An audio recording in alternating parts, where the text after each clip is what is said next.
Nalgonda MP Gutta Sukhender Reddy మాట్లాడుతున్నారు. Live చూద్దాం. ఇదే శ్రీరామ్ సాగర్ ప్రాజెక్టు మీద తెలంగాణ రాష్ట్రంలోనే సాగు జలాలు అందిస్తారనేటువంటి విషయంలో మాట్లాడినటువంటి విషయాన్ని పలు సందర్భాల్లో ఆయనే చెప్పినాడు. అదేవిధంగా తెలంగాణ రాష్ట్ర సాధనలో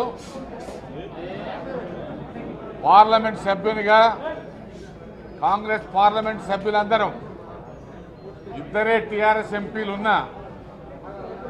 సంపూర్ణ సహకారం మా అధికార పార్టీని ఎదిరించి పార్లమెంటును స్తంభింపజేసి 2 పర్యాయాలు పార్లమెంటు నుంచి సస్పెండ్ గురైనటువంటి మేము తెలంగాణను అభివృద్ధిని అడ్డుకుంటామా?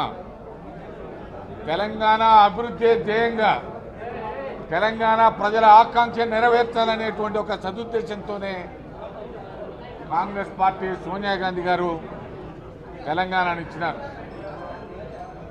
అదే సందర్భంలో కొత్త ప్రభుత్వం అయినటువంటి టీఆర్ఎస్ ప్రభుత్వం మిగులు రాష్ట్రాన్ని అప్పుల రాష్ట్రంగా ఉండవద్దనేటువంటి ఆలోచన విధానంతోనే అప్పుల బాటన పట్టొద్దు, అప్పుల బారిన పడొద్దు అనేటువంటి ఉద్దేశంతోనే పలు అంశాలను మంచి కార్యక్రమాలను అభినందిస్తాం. నేను ఎప్పుడు కూడా మిషన్ కాకతీయను వ్యతిరేకించలేదు. మా బంగారు తల్లిని కళ్యాణ లక్ష్మిగా మీరు పేరు మార్చి డబ్బును వెచ్చించినా మేము వ్యతిరేకించలేదు. మేము పెట్టినటువంటి ఆసరా పెన్షన్లు మీరు పెట్టినప్పుడు కూడా మేము తప్పనిసరిగా 1000 రూపాయలు చేసినప్పుడు అభినందించాం. మంచి పనులకు ప్రతిపక్ష పార్టీ అయినా మా సహకారం ఉంటుంది. కానీ ఏ ఆంధ్ర పాలకులు, ఏ కాంగ్రెస్ నాయకులు ఈ తెలంగాణ అభివృద్ధిని అడ్డుకున్నారని చెప్పేటువంటి మీరు ఆ పాలకులు ఏ కాంట్రాక్టర్లు అయితే వాళ్ళ దగ్గర పనిచేసినారో వాళ్ళ కనుసన్నల్లోనే మీ ప్రభుత్వం నడుస్తూ ఉన్నదనేటువంటి విషయాన్ని కూడా గమనించాల్సినటువంటి అవసరం ఉన్నది. అందుకనే మిషన్ భగీరథను మేము వ్యతిరేకించడం లేదు. మిషన్ భగీరథలో మీరు పెట్టదే 35-40 వేల కోట్లు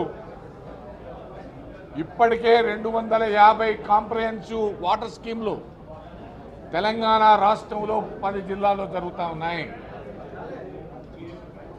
కేంద్ర ప్రభుత్వ సంస్థలతోని, కేంద్ర ప్రభుత్వం యొక్క వనరులతోని చాలా పథకాలు నడుస్తూ ఉన్నాయి.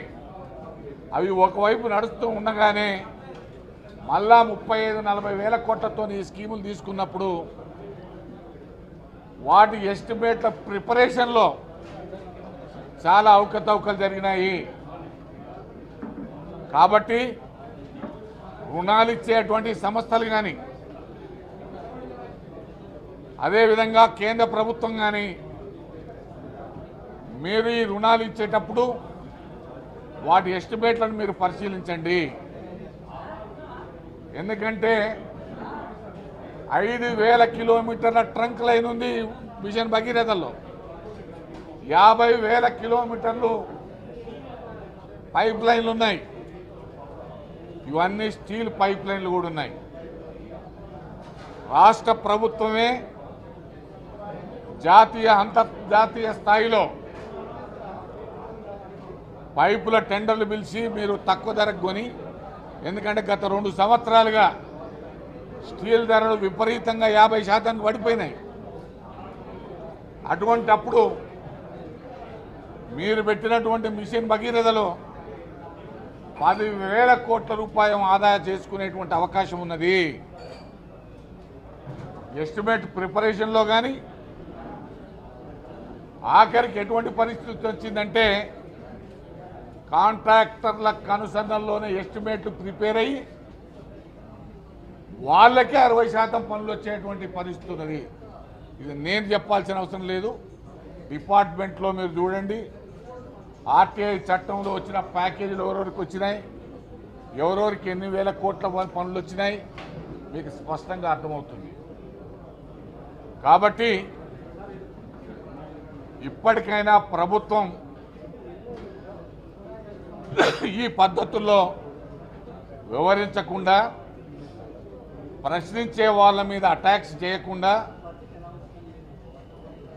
ప్రయత్నాలు చేసి నోరు మూయించాలనుకోవడం సరి అయినటువంటిది కాదు.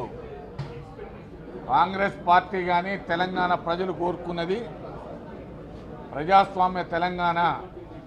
ఈ తెలంగాణ రాష్ట్రంలో సర్వతోముఖాభివృద్ధి జరగాలని, అందుకనే హైదరాబాద్తో కూడిన మిగులు రాష్ట్రంగా తెలంగాణ ఇచ్చింది.